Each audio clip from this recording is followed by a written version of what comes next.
Is everything around you just a reflection of you?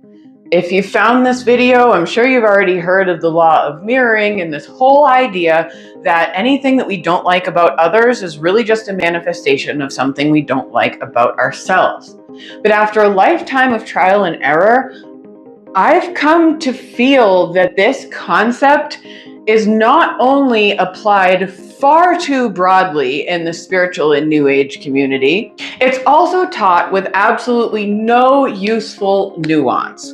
So today I'd like to talk about the two main problems that I see when people teach the law of mirroring, and then I'd like to break down for you exactly how and when to use this very important concept to make your life actually better and not just more confusing.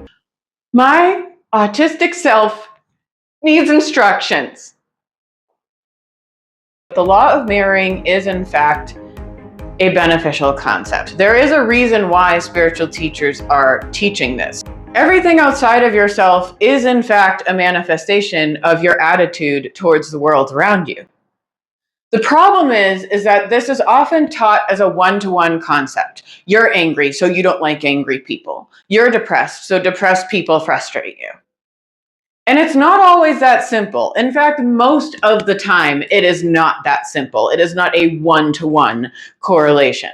That said, I'm sure you noticed that a lot of the examples I just gave you were rather negative. And if you look up the law of mirroring online, you'll see a lot of negative correlations. In other words, if you tend to complain a lot, you won't like to be around a lot of people that complain. Okay, well, what about the good things that people reflect back to us?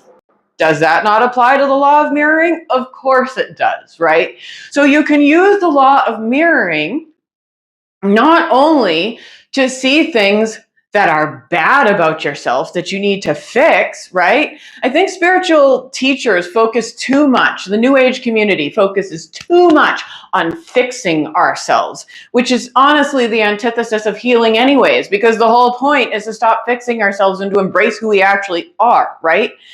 And yet here we are using the law of mirroring to fix negative behaviors. But you can use it to bolster positive behaviors, right? What kind of positive feedback do you get from the people around you? When you go out in public, do you notice that everybody smiles back at you? When you're standing in the line at the grocery store and you need a little bit of help, maybe your card got declined, do people behind you help you? Does the next person in line let you give them Apple Pay and use their own card because the store doesn't take your Apple Pay? That's a positive reflection. That means that the energy that you're giving out into the world is helpful and that you're manifesting positive energy around you. You guys, you can use the law of mirroring for good things. Wild, I know.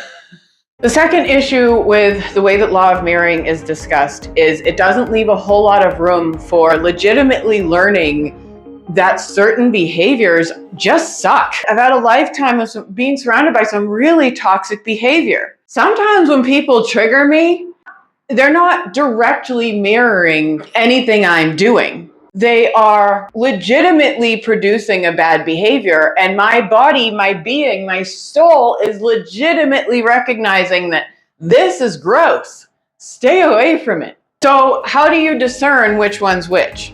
If I don't display a toxic behavior, but I see someone else giving me that toxic behavior, yes, the law of mirroring still applies, but it's not a one-to-one situation anymore. Now it's a situation where maybe the lessons that I've learned are being reflected back to me.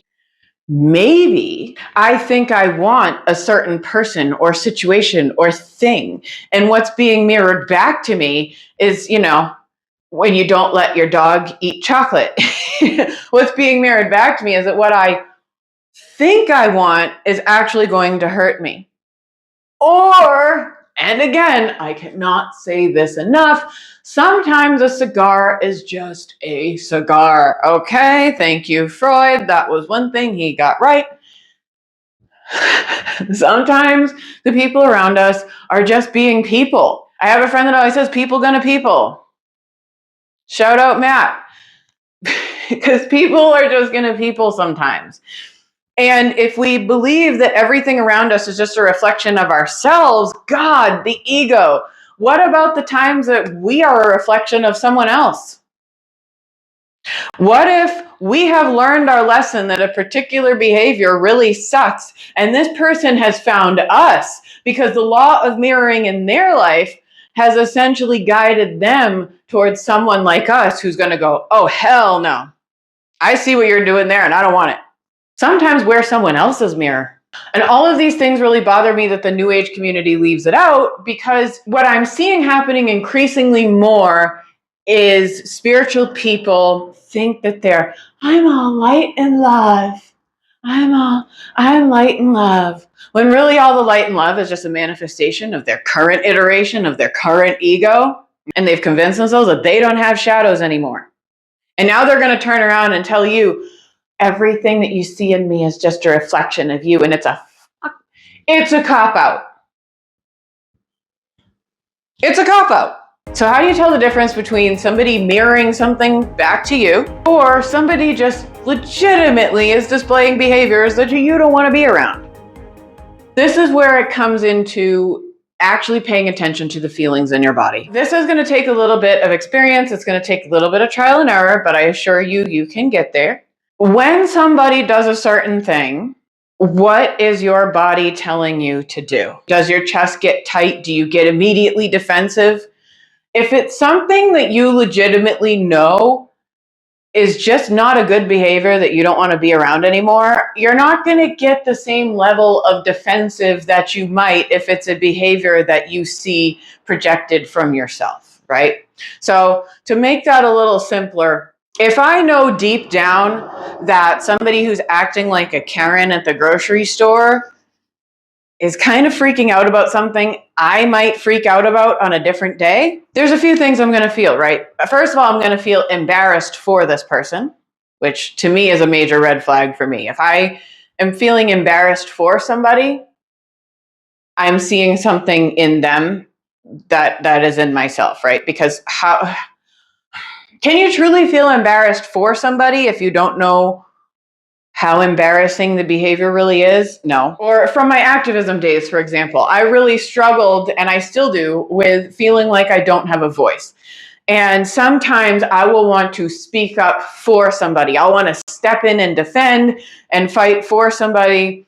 That's a good example that I am triggered, and what is around me is a reflection of me, right? Because I'm not just sympathizing. I am full-blown empathizing. I am in that person's shoes, and if I do not defend that person, it feels like I'm not defending myself. That's no good. If it's a situation where you've legitimately learned that this is not a good behavior that you do not want to be around, and you're truly just using your discernment, there's going to be a little bit more of a confidence to it, right? There's going to be a little bit more of this vibe of, I've seen that before, I don't want it. You're probably, I'm not going to say you won't get frustrated by it or a little bit annoyed or kind of grossed out.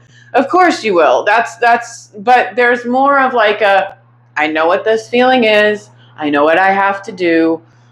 And you just, I've said before, walk the other way. What I really want to leave you with here is just the reminder that the law of mirroring works both ways, and you are not always the one being mirrored. Sometimes you are the mirror for someone else. And at the end of the day, as long as you're doing your own introspection, as long as you're happy with your own behavior, the rest of it is really,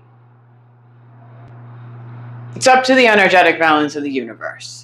And I think we'd all benefit a lot from letting go of this idea that we constantly have to be fixing our shadow.